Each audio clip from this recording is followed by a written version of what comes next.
তোমাকে যেই বললাম আরেকটা শোনাতে হবে, প্রথমে কি তুমি বাজানোর জন্য একটু সময় নিয়ে নিলে? না আমি একটুখানি যেতে রেস্ট পাই তো সেই জন্য। আচ্ছা আমি তোমাকে আরেকটু রেস্ট দিচ্ছি, আরেকটা ফোন নিচ্ছি। প্লিজ। হ্যালো, হ্যালো, কে বলছেন? আমি শ্যামলী বলছি ঢাকুরিয়া থেকে। সুপ্রভাত, আপনাকে শারদ শুভেচ্ছা শারদ জানাই। শুভেচ্ছা জানাচ্ছি। বলুন। পরম আর শাহানাকেও জানাই। থ্যাংক আমি ইউ। তো পরমের সাথে কথা বলতে চাই। হ্যালো পরম, বলুন। আমার যতদূর মনে হয় আমি তোমাকে অনেক ছোট দেখেছিলাম। ওকে। তোমার ঠাকুমা শোভাদি, হ্যাঁ, ওনার কাছে আমি গান শিখতাম। ও তাই? আচ্ছা হাওড়ায়। আচ্ছা আচ্ছা আচ্ছা। আর তোমার পিসি কাজল অফ কোর্স খুবই বন্ধু ছিল, খুব যেতাম। তোমার বাবা, তোমার কাকা, দিদা সব, মানে তোমার, আমার যতদূর মনে হয় তুমি ভীষণ ভালো গান গাও, কারণ তুমি ওই ফ্যামিলি যেখানে শুধুই গান হতো। না দিদি, আমি গান গাই, মানে আমি মানে গান বাজনার মধ্যে থাকি ভীষণভাবে, বাজাই, ভালোবাসি বাজাতে, গান শুনতে। গান গাওয়াটা আমি ঠাকুমা বা পিসির মতো বা কাকার মতো অতটা পারি না। হ্যাঁ, মনে হয় তুমি নিশ্চয়ই ভালো গাও।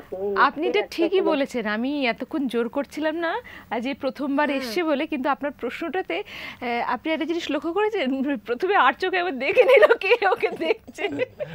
পরম, আমরা জানি তুমি গান গাও এবং তুমি এরপর গাইবেও, আমি দেখবো এরপর ফোনে কে আছেন। হ্যালো হ্যালো হ্যালো, কে বলছেন? হ্যালো, কে বলছেন? হ্যালো, সুপ্রভাত, আমি ঢাকা থেকে এলিটা বলছিলাম। সুপ্রভাত, এবং আপনাকে চতুর্থীর শুভেচ্ছা জানাই। বলুন। আপনাদের সবাইকে শুভেচ্ছা জানাই। আমি একটু শাহানা আপুর সাথে কথা বলতে চাই। হ্যাঁ, আমার খুব প্রিয় যে মানুষ, অনেক বছর পর তাকে টেলিভিশন স্ক্রিনে দেখছি। কি খবর শাহানা আপু, কেমন আছো? কি খবর এলিটা? এলিটা ভীষণ ভালো, খুব বিখ্যাত শিল্পী ঢাকায়, দারুণ গান গায়, নিজে গান লেখে, গানে সুর দেয়। কেমন আছিস? আমি ভালো, তুমি কেমন আছো এবং তুমি কবে আসলে? আমি কিছু জানি না, কোনো যোগাযোগ নেই, কিছু নেই। এই তো আসি যাই এরমই তো। আচ্ছা, গান শুনে খুব ভালো লাগছে। তুমি তো আমাদের এখানে ঢাকায় অনেক ফেমাস, তোমার সব গানগুলো এখনো আমাদের এখানে বাজে, রেডিওতে প্রতিদিন শোনা হয়। তো আমাদের এখানে যে গানগুলো, একটা গান যেটা আমার খুব ভালো লাগে, আমি তোমাকে প্রায় বলি, সেটা হচ্ছে একটা ছেলের মনের আঙিনাতে। সেই গানটা যদি একটু শোনাতে পারো। ঠিক আছে এলিটা, আমি চেষ্টা করছি।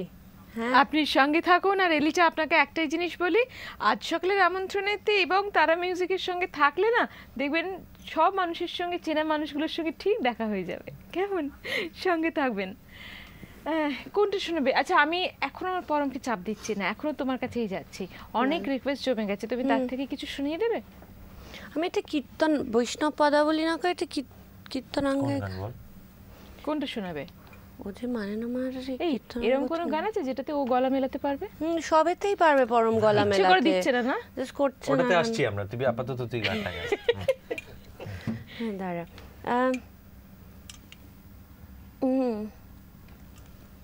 কি গান? দাঁড়া আমি ভাবছি এক সেকেন্ড। হ্যাঁ, ওই ইয়ে করি, কি বলে, ও যে মানে না মানা গাই। হ্যাঁ হ্যাঁ, পরম এটাতে গলা মিলিও। আমি হ্যাঁ, এটাতে গলা মিলিও। আমি গলা মেলানো গানে ঠিক মেলাবো, দেখো না তুমি। এইটা আমার খুব প্রিয় একটা গান। হ্যাঁ, খুব প্রেম প্রেম ভাবের একটা গান। দেখো এত কিছু বলছে, তারপরে একটুখানি গলা মিলিও। এত সুন্দর গান। এই আবার নাইলন ছিল কিন্তু। বল।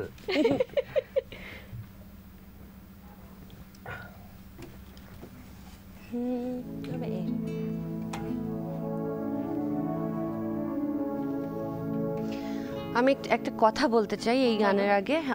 আমার খুব প্রিয় শান্তিনিকেতনের দাদা বিক্রম সিং খাঙ্গুরা এই গানটা আমাকে শিখিয়েছিল। ও আর নেই, অসাধারণ গান গায়। মোহন সিং গান করেন তার বড় ছেলে। 2 বছরের বেশি হয়ে গেল আমাদের ছেড়ে চলে গেছে। আমি ওর জন্য এই গানটা গাইছি।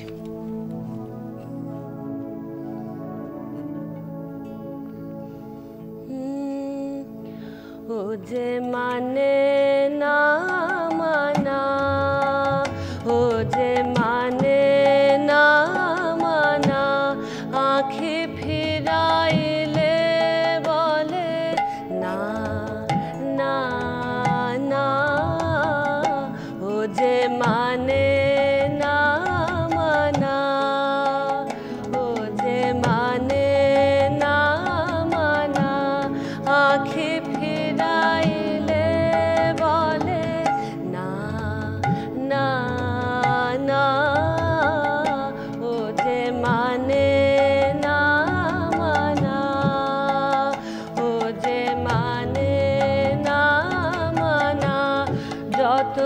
বলি নাই রাতে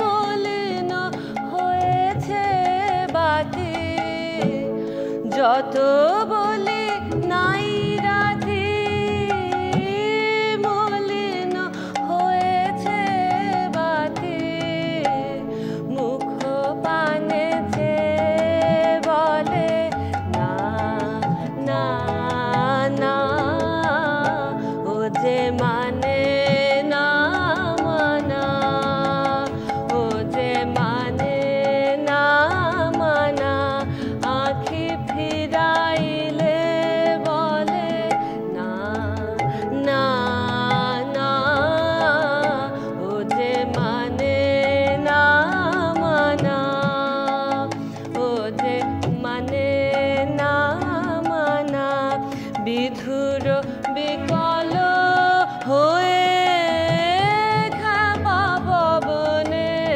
ফাগুন করিছে হা হা ফুলের বনে, বিধুর বিকল হয়ে খাবা পবনে ফাগুন করিছে হা হা ফুলের বনে, আমি যত বলি তবে এবার যে যেতে হবে, আমি যত বলি তবে এবার যে যেতে হবে, দুয়ারে দাঁড়ায় বলে না না না, ও যে মানে না মানা, ও যে মানে না মানা, আঁখি ফিরাইলে বলে না না না, ও যে মানে না মানা, ও যে মানে না মানা। অসাধারণ।